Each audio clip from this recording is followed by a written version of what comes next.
Bonjour à tous, aujourd'hui on se retrouve pour une petite vidéo sur Final Fantasy XIV. Alors qu'est-ce que c'est Final Fantasy XIV? C'est un MMO RPG, c'est un MMO à abonnement payant et il faut aussi payer le jeu. Donc c'est à dire que vous payez le jeu de base, vous achetez les extensions qui vont avec le jeu et ensuite vous payez un abonnement pour pouvoir y jouer. Donc je sais, ça fait beaucoup de paiements et vous pouvez jouer à ce MMO. Alors pourquoi je vous parle de ce MMO? Parce que c'est un des 3 grands MMO du moment, hein. C'est le MMO où il y a énormément de joueurs. C'est un MMO qui est quand même assez orienté PvE. Alors vous avez bien sûr du PvP, hein, mais il est très orienté PvE, et ce qui fait une de ses grandes renommées, c'est bien sûr son leveling. Son leveling est immense, à la différence de World of Warcraft.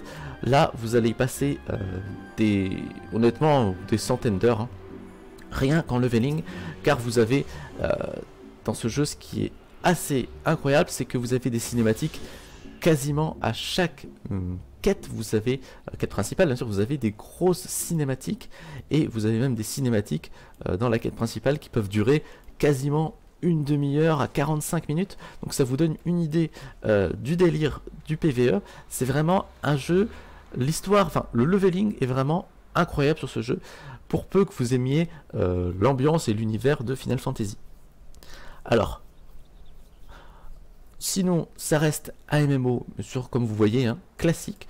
Vous avez votre barre de sort, vous gérez comme vous voulez votre HUD, et vous n'avez même pas besoin d'installer d'add-on, car naturellement le jeu propose de configurer son interface. Donc ça, c'est vraiment déjà quelque chose de pas mal. Vous pouvez mettre les barres comme vous voulez, c'est vraiment assez pratique. Vous avez bien sûr des quêtes, vous avez vos sorts, vous avez des compétences que vous allez apprendre au fur et à mesure de vos niveaux. Alors ça ressemble un peu à World of Warcraft, vous voyez, hein. Dès que je vais arriver niveau 64, j'apprendrai cette attaque là, etc., etc. Vous avez les métiers. Alors je vais pas pouvoir rentrer vraiment dans les détails, hein. Le jeu est immense, hein. C'est comme World of Warcraft, je pourrais y passer des heures et des heures à vous en parler.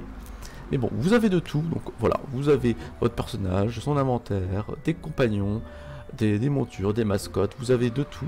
Le Gold Saucer, on fera une vidéo à part. Alors ça, c'est le casino, si vous voulez, c'est le casino du jeu.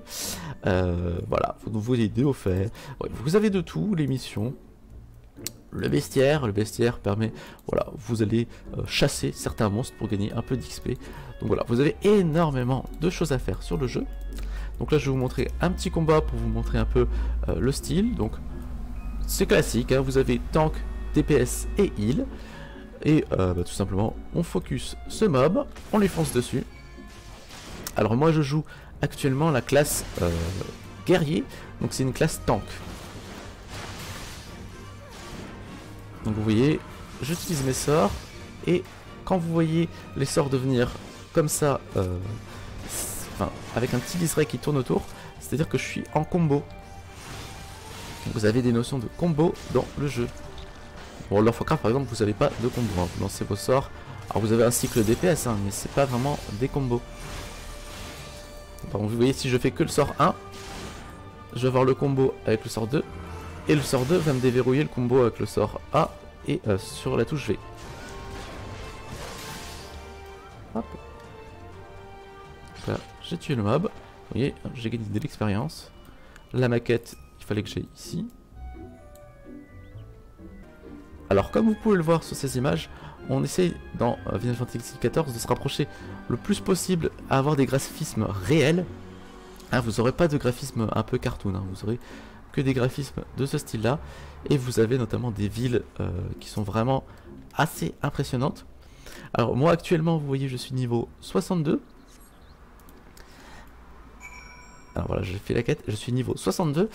Et la nouvelle extension Shadowbringer est sortie il y a quelques semaines, et elle permet de monter niveau 80. Donc vous voyez, j'ai encore du chemin, en sachant que voilà, c'est un leveling, comme je le répète, je vais le répéter encore une fois, le leveling est assez long sur le jeu, hein. Si vous ne aimez pas faire du leveling, ça va être très compliqué de vous lancer sur ce jeu, parce que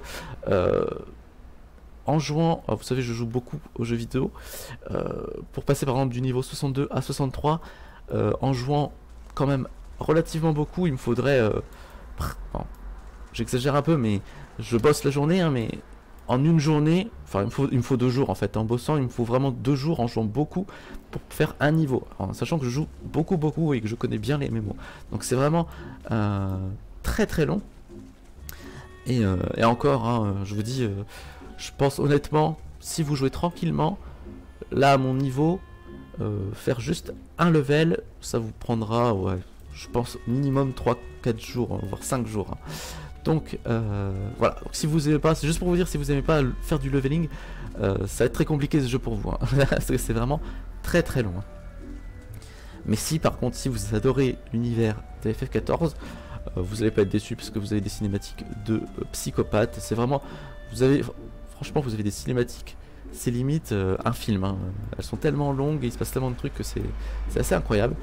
Et tout est doublé bien sûr, soit en français, soit en anglais, soit aussi vous pouvez mettre les voix japonaises et les sous-titres en français.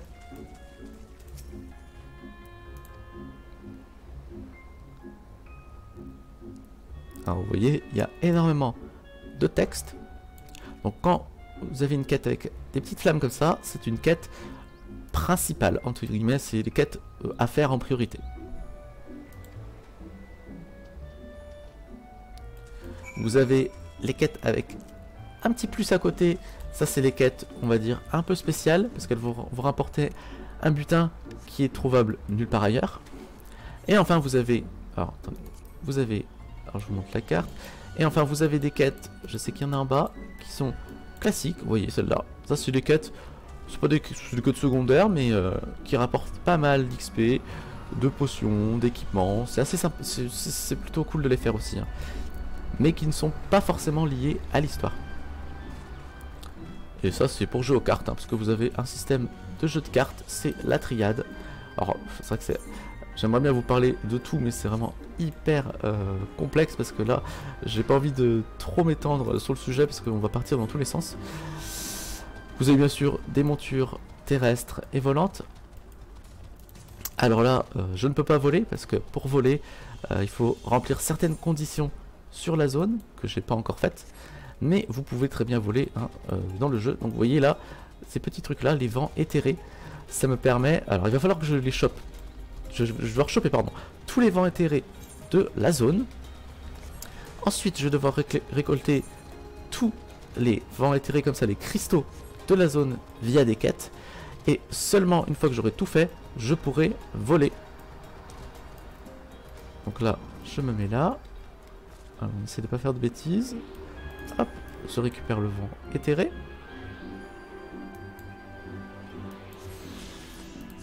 Donc là les amis, je vous montre, on va dans déplacement, vent éthéré. Et là, vous voyez que bah, sur ces 6 zones, il faut que je récolte donc tout ce qui est en bas en vert. Nous ici, actuellement, on est dans la mer de Rubis. Donc dans la mer de Rubis, il faut que je récolte, comme le vent éthéré que je viens de prendre, il faut que j'en récolte encore, bah voilà, vous voyez, 2, 4, 6, 8, il faut que j'en ai 10. Et il faut que je fasse 5 quêtes avec des petits plus pour avoir les cristaux de vent éthéré. Et une fois que j'ai tout rempli les cristaux, et ben là je peux utiliser le vol sur cette zone. Ce qui est ultra important, parce que bien sûr vous vous déplacez hyper vite. Là, hein, juste pour info, hein, là pour me déplacer, soit j'utilise ma monture, soit si je veux rejoindre l'autre bout là-bas, je vais devoir nager. Donc ça vous donne une idée, quand vous avez une quête qui vous demande d'aller ici par exemple, là je vais devoir nager tout ça. Hein. Donc ça vous donne un peu une idée du délire du truc. Hein. Donc là j'ai fait toutes les quêtes, vous voyez, ça devient vert. Donc là, je vais pouvoir les rendre. Là, il y a quelque chose ici que j'ai pas fait. Donc je vais me rendre là-bas. Et pour faire ça, eh bien, tout simplement, vous cliquez sur... Vous avez plusieurs éthérites sur le jeu, des places d'éthérites. C'est des cristaux de téléportation, tout simplement. Donc ça, c'est un des avantages aussi du jeu. C'est-à-dire que vous pouvez vous téléporter n'importe où, moyennant finance. Donc vous voyez là, je peux me téléporter ici. Mais si vous voulez vous téléporter, peu importe la zone où vous êtes, hein, vous cliquez ici. Vous voulez vous téléporter, hop, vous téléportez n'importe où dans le jeu. Hein, ils ont compris que se déplacer à pied, c'était assez galère. Donc ça c'est une petite astuce. Hein. Quand vous commencez une zone, Et ben moi ce que je vous conseille tout de suite, c'est dès que vous voyez un cristal comme ça de téléportation, vous y allez, vous l'activez, hein, tout simplement en clic droit dessus, et comme ça, ça vous permet de vous téléporter n'importe où. Donc là vous voyez une petite zone, un petit village de pêche au bord de la mer. Là on est dans l'extension, on est dans la deuxième extension, et on arrive au secteur qui est très asiatique, chinois et japonais, hein, comme vous pouvez le voir. Donc là vous voyez, il y a un joueur qui est juste là. Alors je sais pas ce qu'il fait, mais il se balade. Alors vous avez aussi pas mal de joueurs qui jouent RP sur le jeu, donc c'est assez drôle.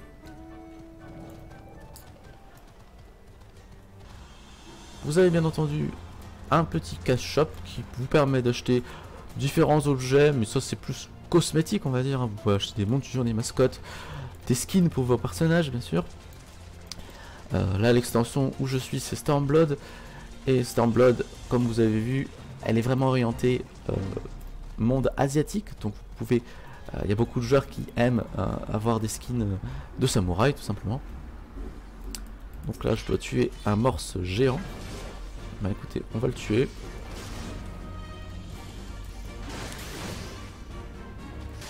Alors les amis, je vous ai coupé la vidéo parce qu'il y avait une énorme moto qui est passée. À chaque fois j'ai une moto qui passe dans ma rue, c'est chiant. Mais ce que je voulais vous dire les amis, c'est que là je peux pas vous montrer entièrement le jeu parce que il y a énormément de choses, il faudrait que je le fasse vraiment des vidéos au cas par cas. Et c'était vraiment pour vous montrer un petit aperçu de FF14.